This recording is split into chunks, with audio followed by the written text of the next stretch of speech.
మీరు చూస్తున్నది వి న్యూస్. నా పేరు విజయ్. పేదరికం లేని సమాజం కోసం అధికారులు పనిచేయాలి. సీఎం చంద్రబాబు కీలక ప్రకటన.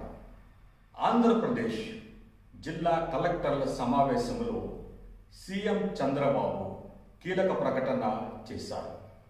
ఇకపై తాను ఆకస్మిక తనిఖీలు చేస్తానని చెప్పారు. త్వరలోనే 1995 చంద్రబాబును చూస్తారని, పరిపాలనలో దూకుడు పెంచుతామని కలెక్టర్లకు తెలియజేశారు.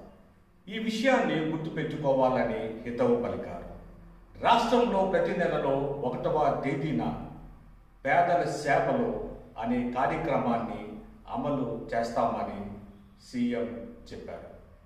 ప్రజల కష్టాలు తెలుసుకొని పేదరికం లేని సమాజం కోసం అధికారులు బాధ్యతగా పనిచేయాలని కోరారు. చూస్తూనే ఉండండి వి న్యూస్ ప్రజాపక్షం. Please subscribe.